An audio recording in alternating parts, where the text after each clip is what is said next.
Happy Friday po sa ating lahat. Ito po ang ating latest weather update ngayong February 20, 2026.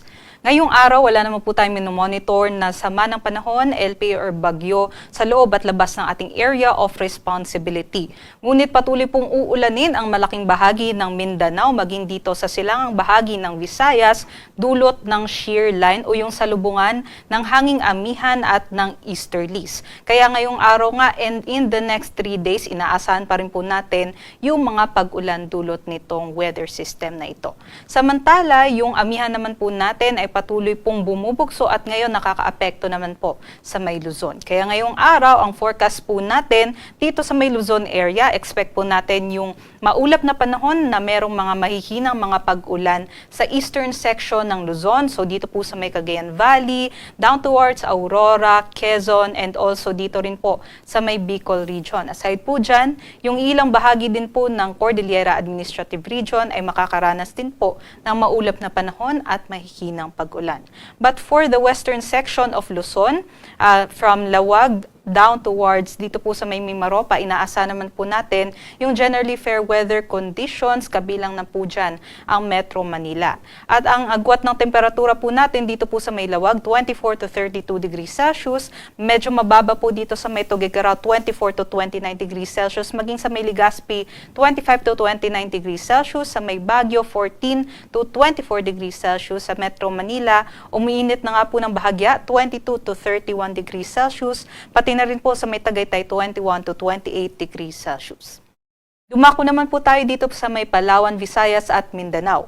Yung shear line nga natin nakakaapekto dito sa may silangang bahagi ng Visayas. So buong Eastern Visayas po yan. Maging dito sa may Cebu and Bohol, expect natin yung katamtaman hanggang sa malalakas na mga pag-ulan. Kaya't doble ingat sa ating mga kababayan. And also, yung shear line din is affecting yung malaking bahagi din po ng Mindanao, liban na lamang dito sa may Zamboanga Peninsula. Although yung Sulu po ay kasama pa rin sa maaaring ulanin itong shear line.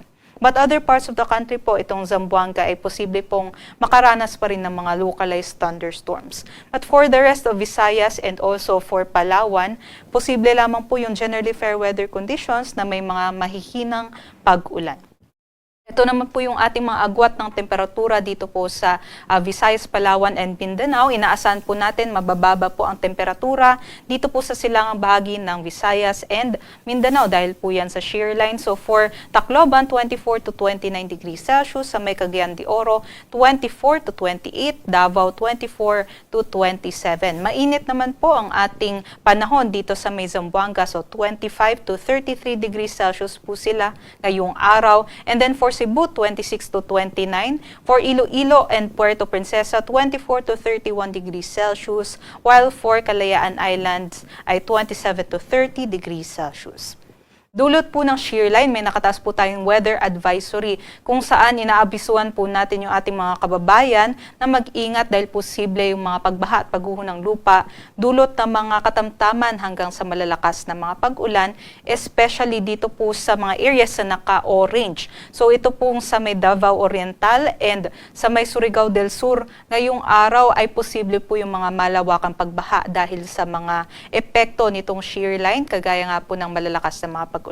Samantala, yung naka-yellow naman po dito sa may Davao de Oro, Agusan del Sur, Agusan del Norte, Surigao del Norte, maging sa may Dinagat Islands, possible yung 50 to 100 millimeters din ng mga pag-ulan na maaari ding magdulot ng mga localized floodings. Kaya para sa ating mga kababayan, malapit po doon sa mountain areas and also yung mga malapit din sa mga river basins natin, no, ay kailangan magdoble ingat po tayo and makipag-coordinate po tayo sa ating mga local government units in case po kailangan natin mag-evacuate dun sa ating mga lugar. And for tomorrow, mababawasan naman po yung mga pag-ulan, although possible pa rin po yung mga localized floodings and mga landslides dahil sa malalakas na pag-ulan sa may Davao Oriental, Surigao del Sur, Agusan del Norte, Surigao del Norte, Dinagat Islands, and part na rin po ang Southern Leyte. Dahil inaasahan natin yung shear line or yung axis po nitong shear line ay aakyat po patungo sa may Eastern Visayas in the next few days. At para sa kalagayan ng ating karagatan, wala naman po tayong nakataas na gale warning, kaya't malaya din po makakapaglayag yung ating mga kababayan.